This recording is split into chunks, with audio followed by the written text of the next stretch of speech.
All right, Aries, welcome to your May 2015 horoscope. My name is Athen. So let's go ahead and have a look at your chart. Lots of activity this month in regards to relationships. We have Venus changing sign. We have a full moon here on the 3rd in your 7th house of one-on-one connections. And your 2nd house being highlighted with a Mercury going retrograde this month and your ruler going into the 2nd house of finances, resources, everything about the material enjoyments and values in life. So it all starts here on the 3rd when we had the full moon here in your 7th house. So for those of you who have been involved in relationships or one particular relationship over the past 6 months, this can certainly be a high point around the 3rd in regards to that. I mean, it'll be this month in general. So relationship sector is definitely being highlighted. It's also a culmination of a lot of these first house related things that maybe you've started over the past 2 weeks with this new moon in your 1st house. Happy birthday to all of you Aries who have your birthday in the 1st half of May here.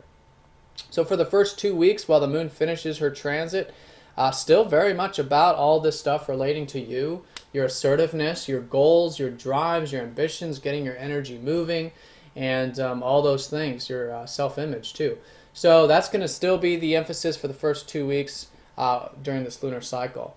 Now around the 6th, we're going to have Venus changing signs. She's going to be going into your 3rd house here. This is a very nice placement for Venus, by the way. She's in a friendly sign here in Gemini, and she's at the bottom of your chart. The bottom of the chart is a very nice place for Venus. That's where she wants to be. So I think the relationship side of things and I think the financial side of things, which are 2 areas being highlighted for you this month, should be going quite well with this placement of Venus in a friendly sign and with strong directional strength here at the bottom of your chart. So here though, in particular, with those relationships, I really recommend just light communications, just light, just sharing of ideas, basically. This is a very light energy, it's very airy, and learn, teach, share. All of these Mercurial, Geminian sort of qualities will help you develop relationships, and it'll also assist you in the financial side of things, which, like I said, is going to be highlighted.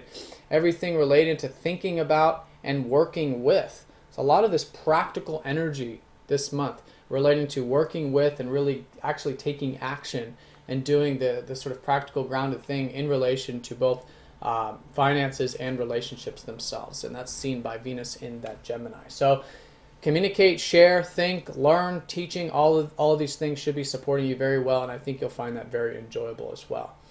Now around the 10th, we've got Mars going into your 2nd house, your ruler.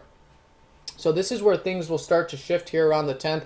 I think while things are still very much, like I was saying for the first half of the month, very much relating to your 1st house matters, there's definitely a shift here around the 10th going into the 2nd house. Now 2nd house is the finances, but it's also your values and it's your sense of self-worth, what you believe your value is, and taking care of your self-reliance, which is through the material realm, which is coming back to finances and anything that helps you enjoy life.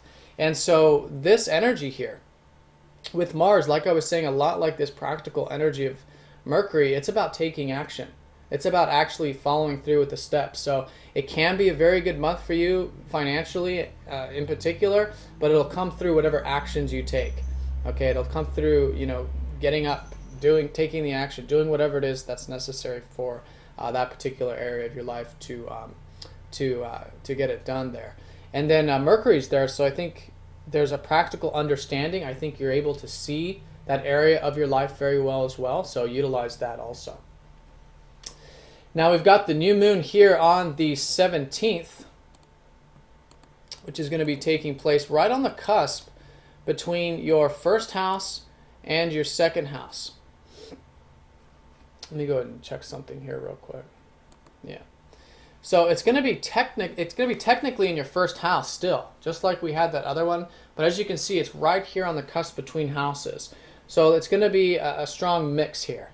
And I think what's taking place around the 17th with this new moon is I think you're reflecting on this sort of blending of energies between, again, the values, the things you enjoy, and your assertiveness, your drive, your goals. And they're one and the same in many ways. I think your goals will be relating to the values and physical pleasures of life. So Around the 17th, use that as a reflection time period.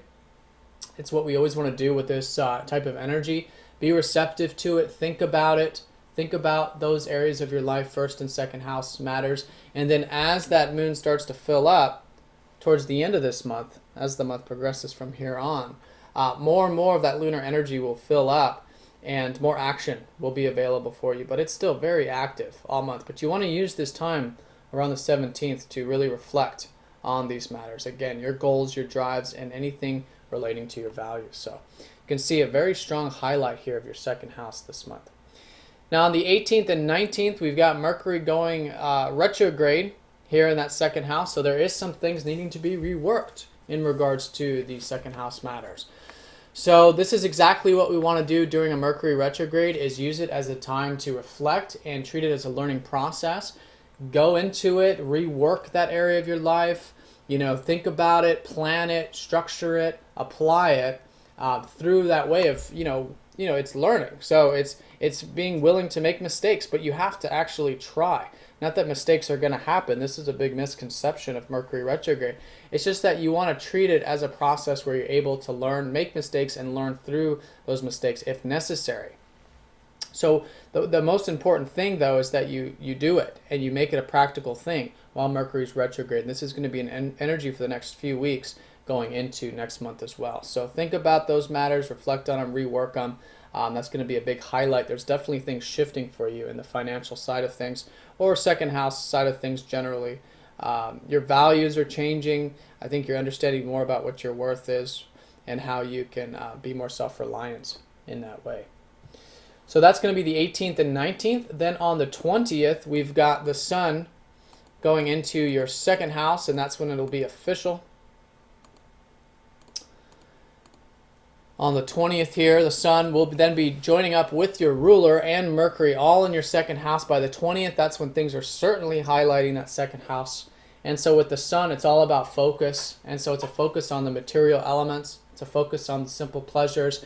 This month, enjoy the simple life and be grateful. This is a very good advice I can give you for the second house, is just be very grateful for the abundance that you do have in your life.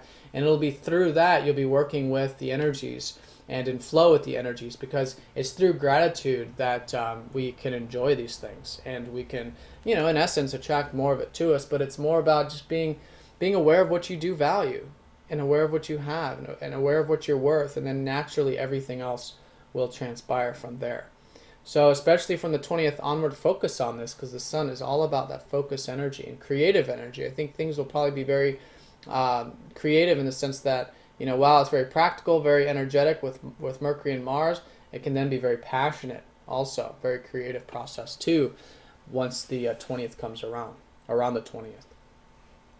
Then on the 27th, we've got Mercury conjuncting up to that Mars here in that second house. So this is all about, a strong understanding of initiations. We had Mercury going over Mars in your first house last month. And so there was that understanding, and I think you did understand about what your drives and your ambitions were. And so now in this month, it's understanding what your values are. And again, this is what this whole month is unfolding. But by the 27th, I think you're very motivated by it. So whatever's transpiring, maybe it's because you're learning some things because of that Mercury retrograde or whatever. When Mercury goes over that Mars, it becomes very action-oriented. Okay. Then on the 30th, Mercury goes over the sun. So this is where it becomes very passionate. It's a combust energy, but it's normally not combust when Mercury's retrograde, because Mercury is in a sort of withdrawing time period. He's actually in front of the sun. So we'll have that mental aptitude. So bring in that passion and focus, especially on the 30th, but this whole month, relating to the financial side of things. And on the 30th, it can definitely be some illumination, some understanding, and some insight that will continue with all this learning that you're doing about these second house matters next month. All right, Aries. Well, I hope you guys have a fantastic time. If you're new to Sidereal, do check the link down below, because this is different from most Western astrology. And if you'd like a personal reading, please get in touch. All right, Aries, take care. I'll see you next time.